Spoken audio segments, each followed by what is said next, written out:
Today, we're going to talk about an activity or lack of activity that, when taken part in, is going to increase your energy, increase your focus, give you back a little bit of healing, especially if you have gut issues, and a nice little bonus, help you lose some weight too. But for purposes of mindset, if you want to run with your brain on all gears, running 100% forward, you want to start learning how to do this. And you don't have to do it all the time. I'm Coach Louis Stockley. Welcome back to the Operation Dream Big movement. But before I get into it, I invite you to hit that subscribe button and support this channel as I seek to put out this message and help as many people as possible. I want you to be a part of it. So what we're talking about today is something called intermittent fasting. Intermittent fasting is not a fad, it's not a fitness principle or anything like that. It's existed for thousands of years. At one point in time, it was how we actually survived.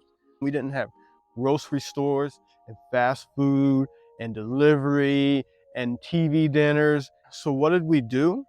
We would have to hunt and gather our food or grow it. During those time frames, there were times where food would be scarce.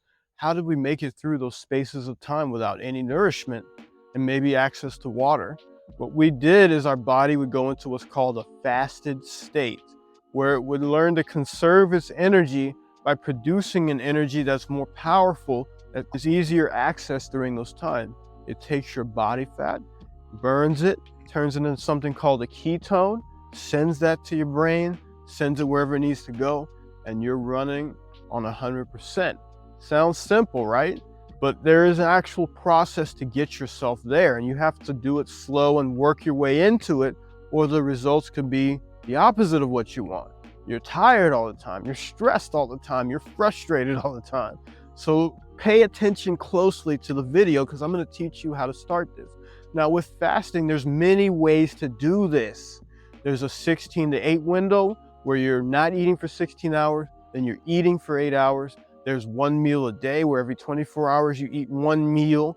There's where you go every month, you will fast for a day or 2 days just to give yourself those benefits and get back to your normal eating schedule. There's everything far and in between, and I have tried them all.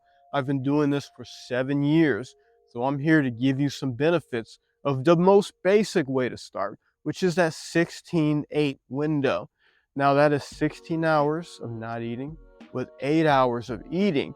So within that 16 hours, you're giving your body a break, a much needed break, so that your gut, which is its own nervous system, has the opportunity to digest the food, empty itself out, heal and repair before you start eating again. Because when you eat normally with snacks and meals and all these other different things throughout the day, your gut is constantly having to work and it's releasing stomach acid and it's destroying itself, but it doesn't have a space of time to repair. Why do we call breakfast break fast? Because that is the time where you start eating to break your fast. But typically we didn't have alarm clocks back then, so we would wake up later in the day and we would have these natural windows where we could heal. But now, with life, how crazy it is, we're eating all the time. Some people stay up super late and they're still eating, and that is just disastrous for your body. But before I go into all of that stuff, one thing to talk about is the benefits. All the benefits of it. So you're going to burn some fat, of course, because your body has to get the fuel from somewhere. It'll get it from your fat stores. You're going to get more energy because your body doesn't have to focus the energy on digesting your food. You're going to be more focused because your body and mind are adapted to increase the focus when food is scarce, because that can help you hunt. That can help you notice things that clue you into where the food is. You actually will have an increased sense of smell and things like that, which is kind of cool. It's kind of like a superpower.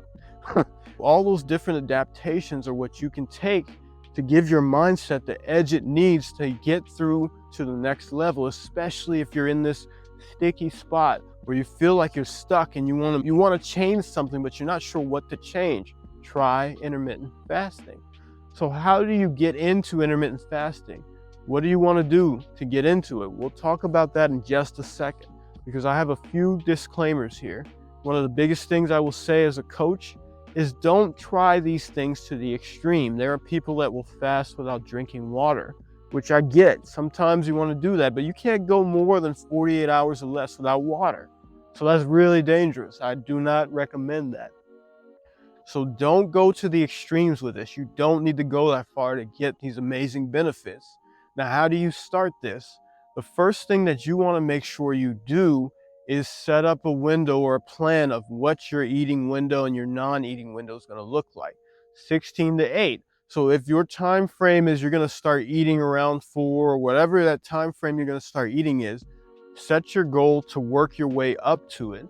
So you work your way up to it by when you get up in the morning, whatever your normal time for breakfast is, push it back an hour. Push it back an hour so that you start to get the feel of what it's like to fast. You're gonna eat, you're gonna make sure you give yourself more time without food. Now, what's the next thing you wanna do is you work your way up to that scheduled time that you have where you actually do wanna start eating, whether it's 2 in the afternoon or 3 or whatever. Stair step your way up to it. Each time you push it back an hour, you can do like 2 or 3 days or a full 7 days of time that way before you kick it up a notch. Gauge it by listening to your body. How did it feel to push that window back just a bit? Ease into it. This should never feel forced. You should never feel stressed while you're fasting. If you're feeling stressed, you need to dial it back because the stress forces your body to do the opposite. Takes away your energy, makes you more stressed, takes away your focus. It gives you lethargy. Fasting should never be a stressful process. I hope that sinks in for you. Now, with that window, you push your way up to there. Now we'll get into a few disclaimers with it, things that you want to pay attention to fast properly and get all the benefits. Number one, during those windows where you do eat, if you chose the 8-hour window during the 8 hours, prioritize whole, nutritious foods. And I'm not talking being a vegan or carnivore or keto or any of those things. I am not advocating for one or the other. I am saying look for foods that don't have a crap ton of chemicals that are processed, but get those foods in your body first, even if you plan on eating some snacks.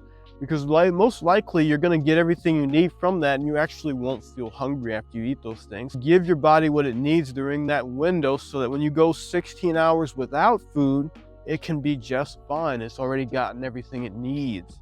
Number two, control your stress level.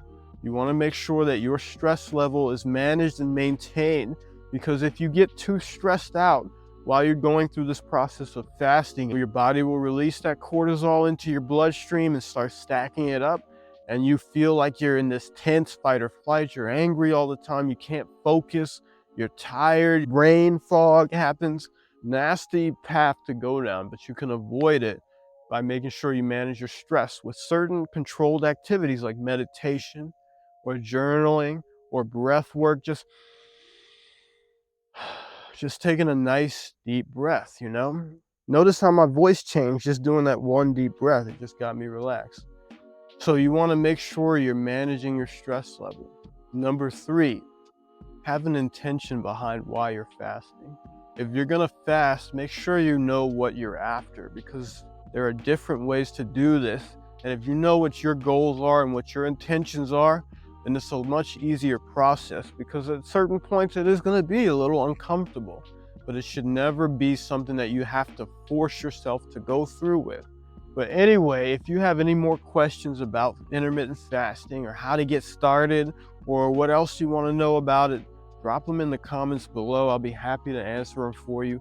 Otherwise, subscribe to this post, like this post, and I will catch you on the next one.